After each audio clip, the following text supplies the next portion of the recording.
ستاسو سرمن په یخنۍ کې ولې خشک کیږي او ولې خرابېږي او د دې نه د بچ کېدو دپاره په کور کې داسې کم علاج تاسو ورکولی شئ چې ستاسو سرمن ورسره ټیک شي. نو د ټولو نه اول کله هم چې دا خرابېږي د انسان سرمن او خشک کیږي نو کله چې په هوا کې نمی کمه شي د هغه د وجې کیږي. دویم دا چې کله هوا یخه شي نو هوا چې کله زموږ په بهرنۍ سرمن باندې لګېږي کوم ته چې اپیډرمس ویل شي نو دا سرمن د ځان سره خرابوي او د دې نه چې کومه اوبه ده هغه هوا د ځان سره وړي چې د دې سره زموږ سرمن خشکېدو او خرابېدو طرف ته درومي. درېیمه وجه دا ده چې کله انسان په ګرمو اوبو باندې لمبېږي نو د دې سره هم د انسان سرمن خرابېږي او سرمن داسې ورسره خرابېږي چې د انسان په سرمن کې کوم قدرتي غوړوالی پیدا کېږي کوم ته چې سیبم ویلی شي نو هغه ختمېږي او د دې سره کم د غوړوالی چې پیدا کوي کوم ته چې سبیشیز ګلینډ ویلی شي نو دا کار په مزه کوي او کموي چې د دې سره د انسان چې کومه سرمن د خشکېدو او خرابېدو طرف ته لاړه شي. او اخري وجه د خرابېدو بله غټه دا ده چې کله ستاسو په کمره کې ډېر زیات هیټر بلیږي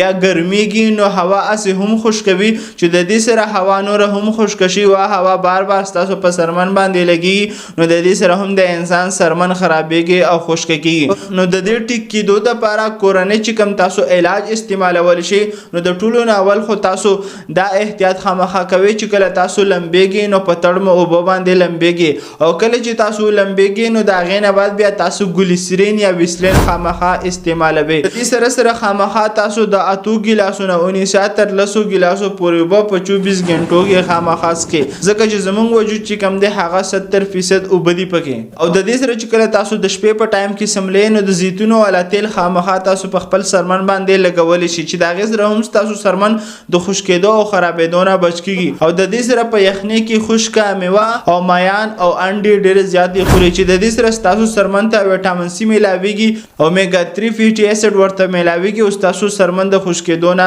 بچ کوي. او که چیرې ستاسو وجود هر ټایم ستړی او ستومانوي او تکاوټ محسوسوي نو ستاسو د روغ صحت لپاره زموږ سره خالص سلاجید دي چې هغه تاسو زموږ نه په واتساپ باندې اورډر کولی شي او تاسو ته به خالص چیز میلاویږي. نو دغه شان میډیکل انفارمیشن دپاره زموږ سره اوسئ. او که چیرې ستاسو په ذهن کې هر قسم رایې وي نو هغه رایه تاسو موږ ته په کمنټ کې راکولی شي. شکریه. الله حافظ.